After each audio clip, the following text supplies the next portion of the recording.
8 ships, 200 soldiers if the Vrex ran standard deployment.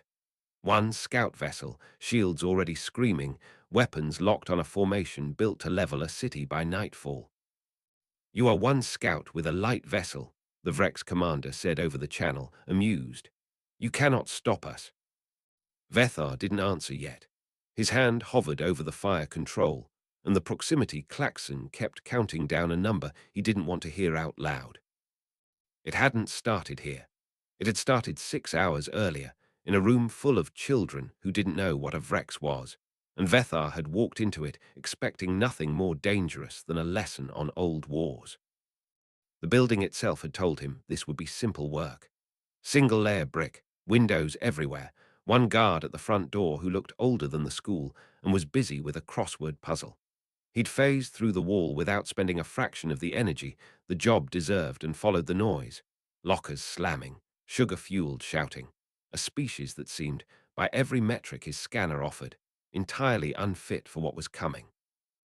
He'd picked the classroom for its teacher, 8 years' service in something the humans called the Marine Corps, a file that promised, at minimum, someone who could demonstrate what passed for human combat readiness. Miss Evelyn Hartwick turned out to be a meter and a half of ordinary. Brown ponytail, blue shirt, a voice calm enough to make 3 teenagers put their phones away without being asked twice. Nothing about her matched the database. "Today we're covering the Revolutionary War," she told them. "The battles that should have been losses and somehow weren't." The wall came down 11 minutes later. Not from anything human, Vethar's sensors flagged the energy signature before the smoke cleared. Vrex assault charges. 6 shock troopers stood in the gap where a poster of some dead general used to hang, mandibles clicking, plasma rifles already up. "Human juveniles," the lead trooper's translator crackled. "You are property of the Vrex Empire. Resistance is futile." "Class dismissed," Hartwick said, in the exact tone she'd used on the phones, and opened her desk drawer. What came out was a combat knife, and what happened next took Vethar's recorder nearly 4 seconds to fully process. She crossed the gap between her desk and the lead trooper low and fast, went in under a rifle built to erase her in a heartbeat, and put 20 centimeters of blade into the one-seam Vrex armor left exposed at the throat. He dropped. She had the dying trooper's rifle in her hands before he finished falling, found the grip, the pressure, the trigger geometry no other species was supposed to manage on instinct, and put 3 rounds into the chest of the trooper beside him. "Under your desks," she barked, and 24 kids who'd clearly drilled for exactly this scrambled to obey.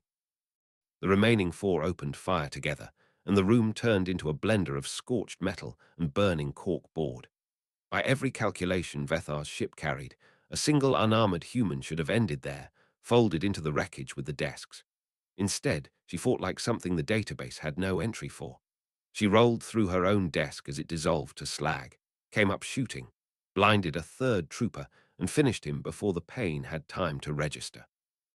When the 4th closed to grapple range, she dropped the rifle, too clumsy that close, and drew a 2nd blade from her boot, hamstrung him mid-charge, opened the back of his neck as he went down.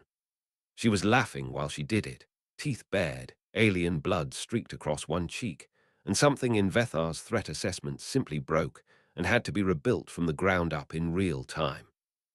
2 troopers left. They stopped advancing. Their mandibles stuttered through a frequency his translator flagged, astonished, as fear, a response Vrex hatcheries were engineered to strip out at birth. "This is the only warning you get," Hartwick said, lowering the rifle half an inch. "Walk away now." They ran, scrambled back through their own rubble like the wall itself might still bite. And the woman who just killed 4 of the most feared soldiers in the galaxy set down her weapons and went desk to desk, checking pupils, checking pulses, telling a shaking girl named Jessica that she needed help checking on everyone else, as if the last 90 seconds had been a fire drill and nothing more. Vethar's report went out within the hour. What answered it was a 6-day communications technician named Pliv, crunching on something audibly, who informed him that an uncontacted species defending itself technically wasn't Concordance business, and that Admiral Kren didn't want to be disturbed before lunch. unless Earth was literally exploding. "Watch the footage," Vethar said, and sent it. 90 seconds of silence. Then, in a noticeably higher register, "Okay, that is not standard human behavior." "I don't know what's standard for humans anymore," Vethar admitted, and meant it completely. Outside his hull, emergency vehicles were already stacking up around the school in numbers that seemed to exist purely to be loud. Sirens layered over sirens, a helicopter carving low circles, human cameras crowding the tape line to broadcast what had nearly gotten their own children killed. Through it all, Hartwick sat on the tailgate of an ambulance under a thin silver blanket, giving her statement to a detective while thumbing out messages to parents with her free hand. He filed that away too. Whatever else this species was, it did not seem to know how to do only one thing at a time. He never finished the argument. The threat board lit before Pliv could respond, 8 dropships breaching atmosphere, heading straight for the city around that ruined school. Not a probe, an invasion. Which put him back where the story had already shown itself once. Engines hot, shields up, one voice on the channel telling him he couldn't possibly matter. "You lost 6 troopers to a single unarmed teacher," Vethar said. "Run the numbers on 200 against a whole species that fights like that." The laughter thinned, but didn't die. He fired a warning volley into the lead ship's shields anyway, enough to prove he meant it, and told them Earth's coordinates, and every frame of that footage would reach the full Concordance Council with grounds to try their command structure for a first contact violation.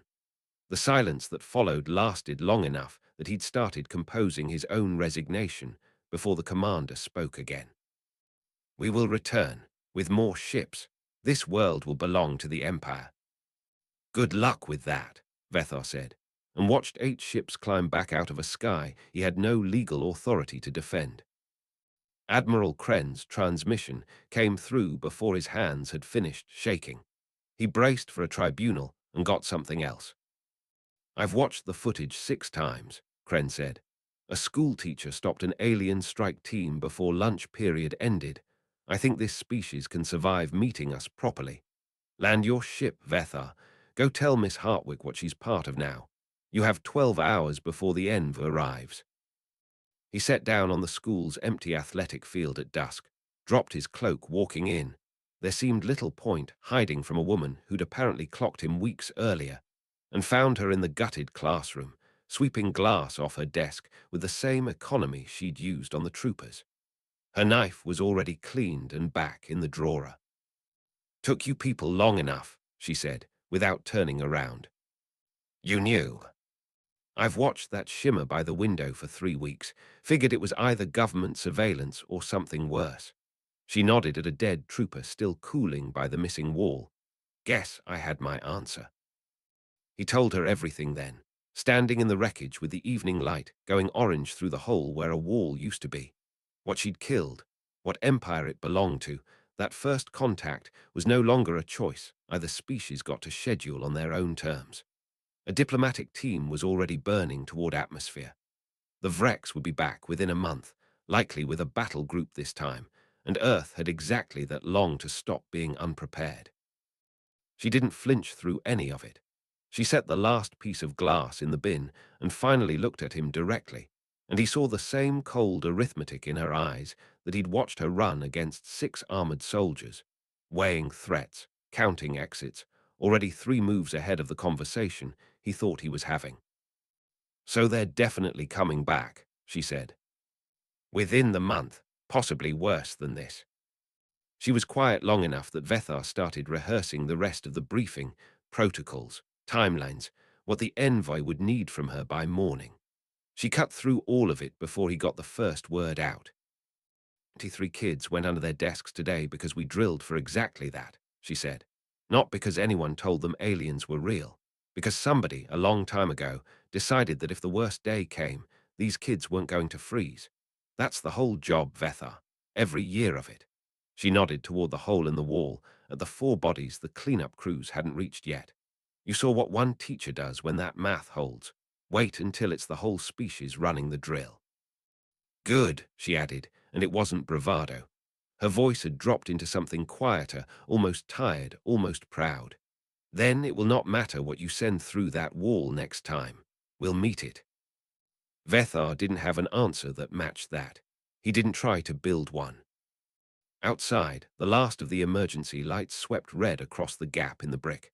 And past the dark tree line, the envoy shuttle was already a bright, steady line falling toward them. Not a threat this time. Not yet an answer either. Just a species about to find out it had never been alone. Arriving in the wake of a woman who'd already decided that didn't change a single thing about what she'd do for her kids.